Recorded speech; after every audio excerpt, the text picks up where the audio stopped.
नमस्कार प्रिय विद्यार्थियों, आपके अपनी यूट्यूब चैनल हिंदी की पाठशाला गुरुजी के साथ में एक बार फिर आपका बहुत बहुत स्वागत है। मैं उम्मीद कर सकता हूं आप लोगों का अध्ययन सुचारू चल रहा होगा और परीक्षाओं की तैयारी आपकी जोर शोर से शुरू हो गई होगी।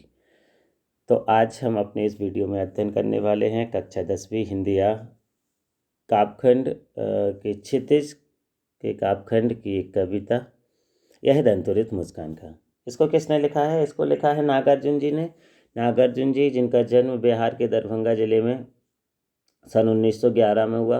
इनका जो वास्तविक नाम था वह बैद्यनाथ मिश्र था और इनकी जो मृत्यु हुई वो 1998 में हो गई। इनके बारे में कहा जाता है कि इनका जो स्वभाव था वो घुमक्कड़ी स्वभाव था, मतलब हमेशा घूमते ही रहते थे। इस कारण इन्होंने अनेक बार संपूर्ण भारत की यात्रा की थी और उसका ही अंश हमें इस कविता में भी देखने मिलेगा कि उनके घूमने की जो प्रवृत्ति है वो हमें यहाँ देखने को मिलेगी। इनकी प्रमुख रचनाएं हैं युगधारा, सतरंगे, पंखों वाली, हजार हजार बाहों वाली, आखिर ऐसा क्या कह दिया मैंने आदि इनकी प्रमुख रचनाएं हैं। चलिए तो हम अध्ययन शुरू करते हैं। यह दंतुरित मुस्कान। यह दंतुरित मुस्कान में कवि ने एक जो शिशु है उसकी मनोहारी मुस्कान का वर्णन किया है और उसका मनोहारी मुस्कान का वर्णन करते हुए कवि कहता है, क्या कहता है? यह तुम्हारी यह दंतुरित मुस्कान मृतक में भी डाल देगी जान। कवि कहता है कि तुम्हारी ये जो नन्हे नन्हे दांतों वाली जो मुस्कान है ना, ये मुस्कान, ये हंसी क्या कर देगी? मरे हुए व्यक्ति में भी जान डाल देगी, एक मृतक में भी जान डाल देगी, उसको भी जीवित कर देगी। धूल धूसर तुम्हारे ये गात, धूल से सना हुआ तुम्हारा जो ये शरीर है वो उसको कैसा लग रहा है कवि को? छोड़कर तालाब में मेरी छोड़कर तालाब मेरी झोपड़ी में खिल रहे जलजात। कवि कहता है ऐसा लग रहा है तुम्हारा जो धूल से सना हुआ जो शरीर है वो इतना सुंदर लग रहा है कि उसको ऐसा लगता है कि जो कमल है ना, जो जलजात मतलब जो कमल है वह तालाब छोड़कर उसके कवि की झोपड़ी में आकर खिल गया हो। परस पाकर तुम्हारा ही प्राण, कवि आके कहता है कि परस परस मतलब स्पर्श पाकर तुम्हारा जो हमने स्पर्श पा लिया है उसके कारण क्या हो गया है?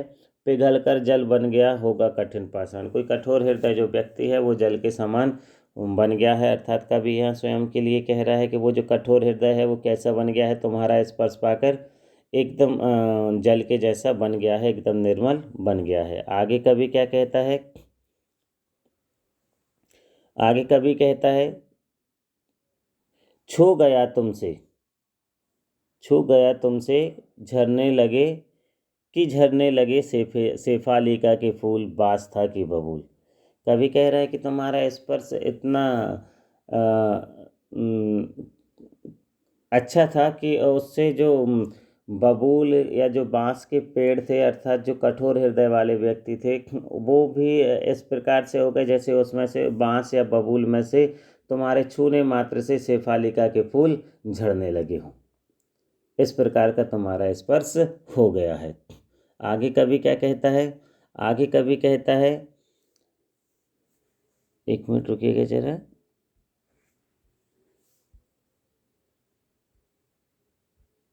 अब ठीक है। तुम मुझे पाए नहीं पहचान, देखते ही रहोगे अनिमेष। कवि चूँकि मैंने पहले ही कहा था कि कवि का जो घुमक्कड़ स्वभाव है उसकी हमें यहाँ झलक देखने को मिलेगी। तो कवि घर में नहीं रहता है, पहली बार आया है, शिशु उससे मिला नहीं है, तो वह शिशु से कहता है तुम मुझे पाए नहीं पहचान, तुम मुझे नहीं पहचान पाए हो क्योंकि मैं तो घर में रहता ही नहीं था। देखते ही रहोगे अनिमेष, इसलिए तुम मुझे एक टकटकी लगाए देखते ही रहोगे। अनिमेष मतलब होता है टकटकी लगाए देखते रहना, बिना पल के झपकाए देखते रहना।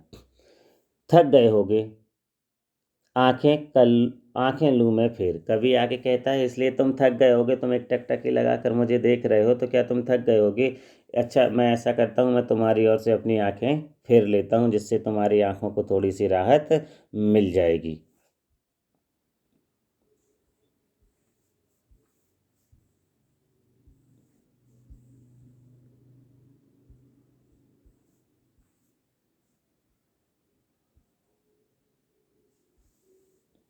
आगे कवि कहता है क्या हुआ यदि हो सके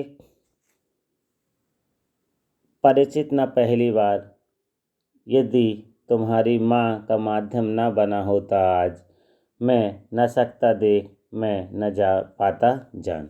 कवि आगे कहता है कि कोई बात नहीं, जो हम पहली मुलाकात में एक दूसरे को नहीं पहचान सके, यदि हम पहली बार में परिचित ना हो सके तो इससे क्या हुआ। जो तुम्हारी माँ है, यदि वह माध्यम ना बनी होती तो क्या होता। आज मैं ना तुम्हें देख सकता, ना मैं तुम्हें जान पाता। अर्थात मैं तुमसे मिल ही नहीं पाता, तुम्हें देख ही नहीं पाता। कवि का कहना है कि जो माँ है उसके द्वारा ही उसका परिचय उससे कराया गया है। अच्छा, शिशु अपने पिता को पहचान गया है तो वह उसकी ओर अब कैसे देखता है, हम देखते हैं।